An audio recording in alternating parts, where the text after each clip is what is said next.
ఈరోజు మనం good morning Narasaraopet కార్యక్రమంలో భాగంగా ఇసప్పాలెం టు జొన్నలగడ్డ బైపాస్ రోడ్ లో ఉన్న ప్రదేశంలో ఉన్నాం.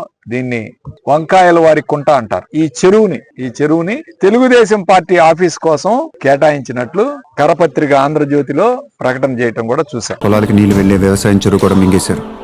చెరువుని మింగేయటం ఏంటంటే ఇది చెరువు ఈ విధంగా ఉండేది. గతంలో ఉన్న చెరువు వాటర్ బాడీ.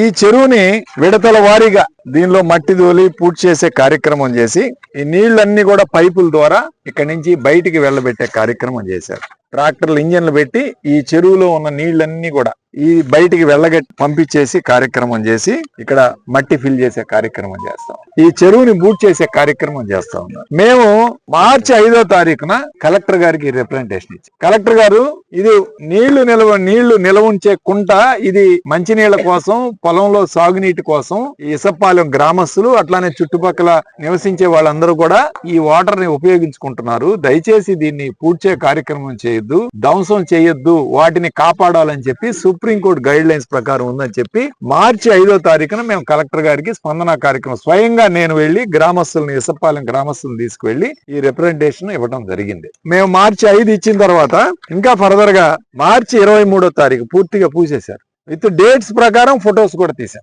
ఫైనల్ గా అంటే జూన్ 7వ తారీఖున ఆంధ్రజ్యోతి పత్రికలో టీడీపీ జిల్లా కార్యాలయానికి ప్రతిపాదన, నర్సరావుపేట సత్తెనపల్లి రోడ్డులోని ప్రతిపాదిత స్థలం ఇదంతా కూడా ఈ స్థలాన్ని ప్రతిపాదించే లీజ్ కోసం టీడీపీ లేక CCLA ఫైలు. చెరువుని మింగేయటం ఏంటంటే చూసారా మీరు ఒకసారి వాటర్ కూడా చూడండి. వాటర్ ఇంకా నీళ్లు కూడా ఉన్నాయి. ఇంకా ఇదే చెరువుని 2014-19 తెలుగుదేశం పార్టీ హయాంలో నీరు చెట్టు కార్యక్రమం నిర్వహించి దీనిలో బిల్లులు కూడా చేసుకున్నారు తెలుగుదేశం పార్టీ వాళ్ళు. ఇప్పుడు ఈ నీటి వసతులు ఉన్నాయి ఈ రోజు. ఎందుకంటే గ్రౌండ్ వాటర్ కావాలంటే మనకి చెరువు ఉండాలి. అసలు ఇసప్పాలెం గ్రామానికి ఒకప్పుడు మంచినీటి చెరువు ఇదే. వాటర్ బాడీని మీరు ఏ విధంగా పరిరక్షించాల్సిన బాధ్యత ఈ ప్రభుత్వానికి లేదా నేను అడుగుతున్నాను. ఎలాంటి స్థలాన్ని మీరు తీసుకెళ్లి తెలుగుదేశం పార్టీ ఆఫీస్కి ఇస్తారా? ఇంత దారుణమైన అంశం అండి. తెలుగుదేశం పార్టీ ఆఫీస్ కి నిర్మాణం చేసుకోవడానికి ఒక చెరువు కావాల్సి వచ్చిందా? ఇంకెక్కడ స్థలాలు లేవా?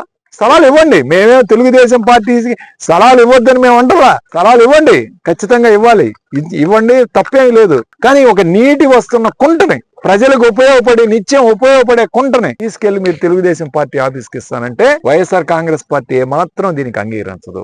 న్యాయస్థానంలో కూడా మేము పోరాటం చేస్తాం. న్యాయస్థానంలో వేసాం ఆల్రెడీ.